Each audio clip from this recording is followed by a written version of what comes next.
लोकसभा में वित्त मंत्री निर्मला सीतारमण ने बजट पढ़ना शुरू कर दिया है। कई ऐलान भी किए गए हैं। निर्मला सीतारमण बतौर वित्त मंत्री संसद में अपना 9वां बजट पेश कर रही हैं। वित्त मंत्री ने कहा है कि सरकार के कदमों से 7% का विकास और गरीबी कम करने में मदद मिलती है। भारत को वैश्विक बाजारों से एकीकृत होना होगा। उन्होंने ये भी कहा है कि सरकार ने व्यापक सुधार किए हैं। 2025 में 350 से अधिक सुधारों को शुरू किया गया है। तो चलिए समझते हैं विकसित भारत के 10 खास बातों को जो बजट में है।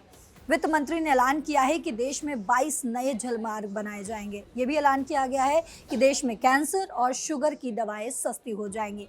अगली घोषणा की बात करें तो ओडिशा, आंध्र प्रदेश, तमिलनाडु में रेयर अर्थ कॉरिडोर्स बनाए जाएंगे। इसके अलावा आपको बता दें 3 डेडिकेटेड केमिकल पार्क भी बनाए जाएंगे। बात करें एमएसएमई की तो एमएसएमई विकास के रास्ते में अहम साथी है। उन्होंने कहा है कि हम चाहते हैं कि चैंपियन की तरह हम उन्हें बढ़ाएं।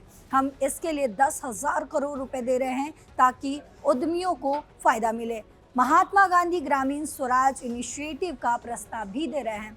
इससे बुनकरों और कुटीर उद्योगों को फायदा मिलेगा। गरीब ग्रामीण युवाओं को फायदा पहुंचाएगा। भारत के पास संभावना है कि खेल से जुड़े उत्पाद तैयार कर सके।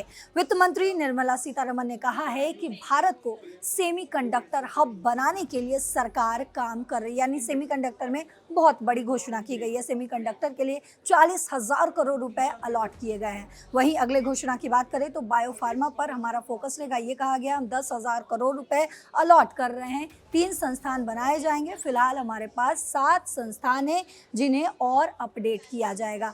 और अगली घोषणा में वित्त मंत्री ने कहा है कि मैन्युफैक्चरिंग सेक्टर पर फोकस कर रहे हैं। पुराने सेक्टर को मजबूत करना है, एमएसएमई को मजबूत करें। हम सुनिश्चित करना चाहते हैं कि सुरक्षा को मजबूत करें और साथ ही आर्थिक क्षेत्र को भी मजबूत किया जाए।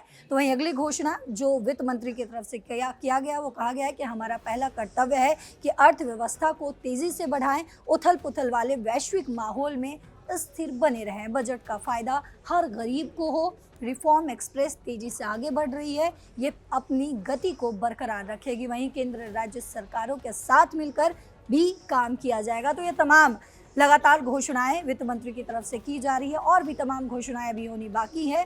तो सवाल ये है कि क्या इस बार की जो बजट है और जो बजट पेश की जा रही है निर्मला सीतारमण की तरफ से, उन्होंने जो 2025 में भाषण दिया था वो सभी जो पुराने रिकॉर्ड से वो टूट गए थे। क्या इस बार भी वो रिकॉर्ड टूटेगा? क्या वो अपना ही रिकॉर्ड तोड़ेंगी? ये सवाल बना हुआ है फिलहाल। लेकिन क्या कुछ और सामने आएगा ये देखना फिलहाल बाकी है। आप लगातार जुड़े रहिए हमारे साथ क्योंकि हम पल पल की अपडेट्स आप तक पहुंचा रहे हैं। देखते रहिए दैनिक जागरण। नमस्कार।